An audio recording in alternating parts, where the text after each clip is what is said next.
अलाउद्दीन खिलजी, मोहम्मद बिन तुगलक, बाबर, अकबर और फिर आखिरी मुस्लिम बादशाह सुल्तान बहादुर शाह जाफर और फिर आए अंग्रेज। ये सारे नाम आपने इतिहास की किताबों में जरूर पढ़े होंगे, लेकिन ये कितने पुराने हैं? कोई 500 साल पहले था तो कोई 600 साल पहले, और ये सब इतिहास की पुरानी बातें हैं। लेकिन आज मैं आपको कुछ ऐसी बातें बताने वाला हूं जो आपको चौंका देगा, जो बाबर के 200 साल पहले भी था और आज भी हमारे बीच मौजूद है। नमस्कार, आप देख रहे हैं इंडिया न्यूज।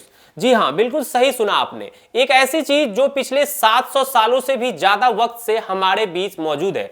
आज हम आपको बताने वाले हैं बिहार के मुंगेर जिले में एक ऐसा पेड़ के बारे में जो लगभग 700 साल पुराना है। मतलब ये पेड़ तब से हमारे बीच है जब श्री रामचरितमानस के रचयिता गोस्वामी तुलसीदास जी का जन्म हुआ था। कृष्ण लीला का बखान लिखने वाले सूरदास को कोई नहीं जानता था, ना मीरा थी, ना मिथिला के विद्यापति। लेकिन तब मुंगेर में एक बरगद का पेड़ था जिसने इतिहास में घंटे हर लम्हे को अपनी आंखों से देखा।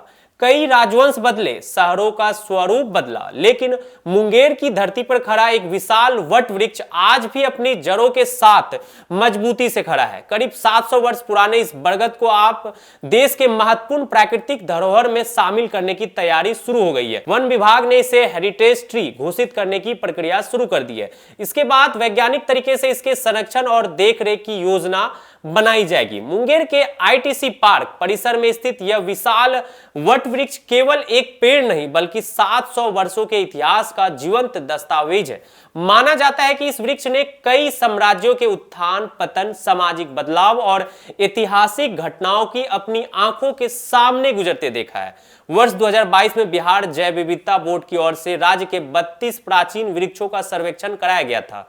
इस वर्ष सर्वेक्षण में मुंगेर के 3 पुराने वृक्षों को भी शामिल किया गया।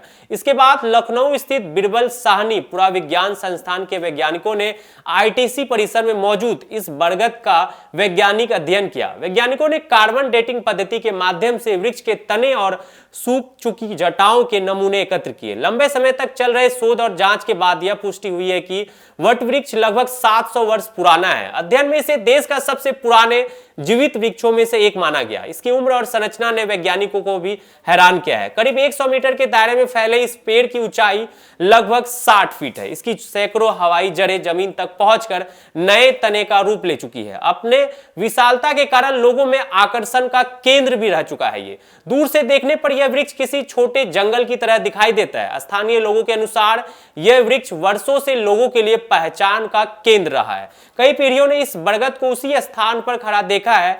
आईटीसी प्रबंधन के अनुसार वर्ष 1906 में जब फैक्ट्री की स्थापना हुई थी उस समय भी यह वृक्ष परिसर में मौजूद था। यानी हर पेड़ औद्योगिक इतिहास के एक बड़े दौर का भी साक्षी रहा है।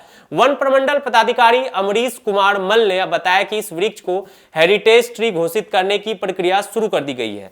दर्जा मिलने के बाद इसके संरक्षण के लिए विशेषज्ञों और वैज्ञानिकों की मदद ली जाएगी। उन्होंने बताया कि वृक्ष की नियमित निगरानी, वैज्ञानिक परीक्षण और जैविक उपचार के जरिए इसे आने वाली पीढ़ियों के लिए सुरक्षित रखने का प्रयास किया जाएगा। उन्होंने कहा कि इतना पुराना वृक्ष केवल प्राकृतिक संपदा नहीं है बल्कि ऐतिहासिक धरोहर भी है, इसलिए इसके संरक्षण को प्राथमिकता दी जाती है। बरगद का पेड़ अपने विशाल आकार, लंबी उम्र और अद्वितीय पारिस्थितिक महत्व के लिए जाना जाता है।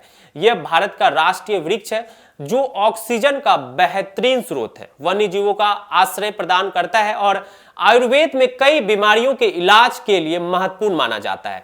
हिंदू धर्म में इसे वट वृक्ष कहा जाता है। इसे अमृता का प्रतीक माना जाता है और इसमें त्रिदेव, जिसमें ब्रह्मा, विष्णु, महेश का वास माना जाता है। विवाहित महिलाएं अपने पति की लंबी आयु और सुख समृद्धि के लिए इस पेड़ की पूजा करती है। यदि संरक्षण की यह योजना सफल रही तो मुंगेर यह ऐतिहासिक बरगद आने वाली कई सदियों तक अपनी कहानी सुनाता रहेगा। यह वृक्ष केवल प्रकृति की देन नहीं बल्कि इतिहास की एक ऐसी धरोहर है जो समय के बदलाव के बीच आज भी जीवित खड़ी है।